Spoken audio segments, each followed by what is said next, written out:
জিনের আছর আপনার মধ্যে থাকলে কি করে দূর করবেন, আর আপনার মধ্যে যে জিনের আছর আছে সেটা কি করে জানবেন? তো সেইটাই আজকে বলবো। আপনার মধ্যে যদি জিনের আসর থাকে তো আপনি দেখবেন যে আপনার মাথা সব সময় ব্যথা হয়ে থাকবে। আপনি মেডিসিন নেবেন, ডাক্তার দেখাবেন, কিন্তু এটা কমবে না। কেন? এখানে জিনের কারণে হয় মাথা ব্যথা। তারপর দেখবেন কোমরে ব্যথা স্টার্ট হবে, তারপর পেট ব্যথাও করবে। এইগুলো হচ্ছে জিনের আসর।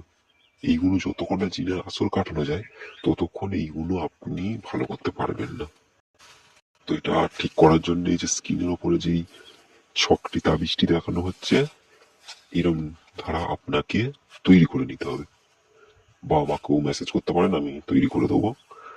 তো এটা তৈরি করার পর কি করবেন, আপনি আপনার হাতের মধ্যে বেঁধে রাখবেন, কন্টিনিউ 7 দিন রাখবেন।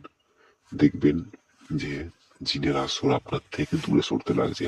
আস্তে আস্তে আপনার যে পেট ব্যথা শুরু হয়েছিল ভালো হবে, কোমর ব্যথাও ভালো হয়ে যাবে, আস্তে আস্তে মাথাটাও ভালো হয়ে যাবে।